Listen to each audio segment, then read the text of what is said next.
السلام علیکم friends, welcome back to top smarties drama serial Khush Naseebi. نرمین کو اس بات کا احساس ہے کہ اس وقت ہمایوں کس کرب سے گزر رہا ہے اور وہ چاہتی ہے کہ وہ ہمایوں کی اس تکلیف کو کم کر دے۔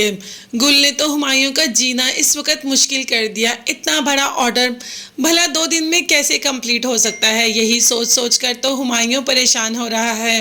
خیر ساتھ ہی چلی جاتی ہے نرمین بھی اب ہمایوں کے ساتھ بوٹیک پر، اور وہاں پر گل بھی آ جاتی ہے۔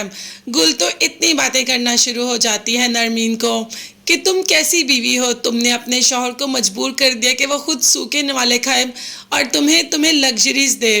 اس نے یہی ساری انجی چکروں میں اتنا قرض لے لیا کہ اب اس قرض کے بوجھ کے تلے سے نکلنا اس کے لیے کافی مشکل ہو گیا۔ تو نرمین نے کہا کہ میں اپنے شوہر کو ہر بوجھ کے نیچے سے نکال لوں گی، تمہیں اس بارے میں پریشان ہونے کی ضرورت نہیں۔ جب میں ان کے ساتھ کھڑی ہوں اور وہ میرے ساتھ کھڑے ہیں تو کسی تیسرے کی گنجائش تو وہاں پر ہے ہی نہیں۔ اور جہاں رہی بات آرڈر کی، آرڈر بھی کمپلیٹ ہوگا اور تمہارا سارا قرض بھی اتر جائے گا۔ خیر گل تو باتیں نرمین کی سن کر وہاں سے چلی جاتی ہے اور یہاں ایمان بھی طلحہ کو چھوڑ کر چلی جاتی ہے۔ اسے سائیکوپیتھ انسان کے ساتھ رہنا ہی نہیں، اگر اسے پہلے پتا ہوتا تو وہ کبھی طلحہ سے شادی بھی نہ کرتی۔ اپنے باپ کو آ کر اس نے ہر بات بتا دی، کوئی بات بھی نہیں چھپائی اور کہہ دیا کہ میں اس انسان کے ساتھ نہیں رہنا چاہتی۔ اب یہاں پر ماہین نے اور نرمین نے اسے سمجھایا کہ طلحہ جیسا بھی ہے تم سے بے حد محبت کرتا ہے، کم سے کم وہ نہال کی طرح تو نہیں جو تم سے محبت نہیں کرتا، تمہیں چیٹ کرتا ہے، تمہیں دھوکہ دیتا ہے، ایسا تو نہیں ہے نا وہ؟ اس کے ارد گرد صرف تم ہی ہو، اس کی زندگی تمہیں پر شروع ہو کر تمہیں پر ختم ہو جاتی ہے، تو تمہیں بھی تو اسے ایک چانس دینا چاہیے۔ اب سراج صاحب نے بھی ماہین اور نرمین کی ہاں میں ہاں ملائی کہ ٹھیک ہے طلحہ کو سائیکالوجی کچھ ایشو ضرور ہیں، مگر وہ پیار اور محبت سے ختم بھی تو کیے جا سکتے ہیں۔ وہ ایشو ایسا نہیں کہ جو ساری زندگی ساتھ چلے۔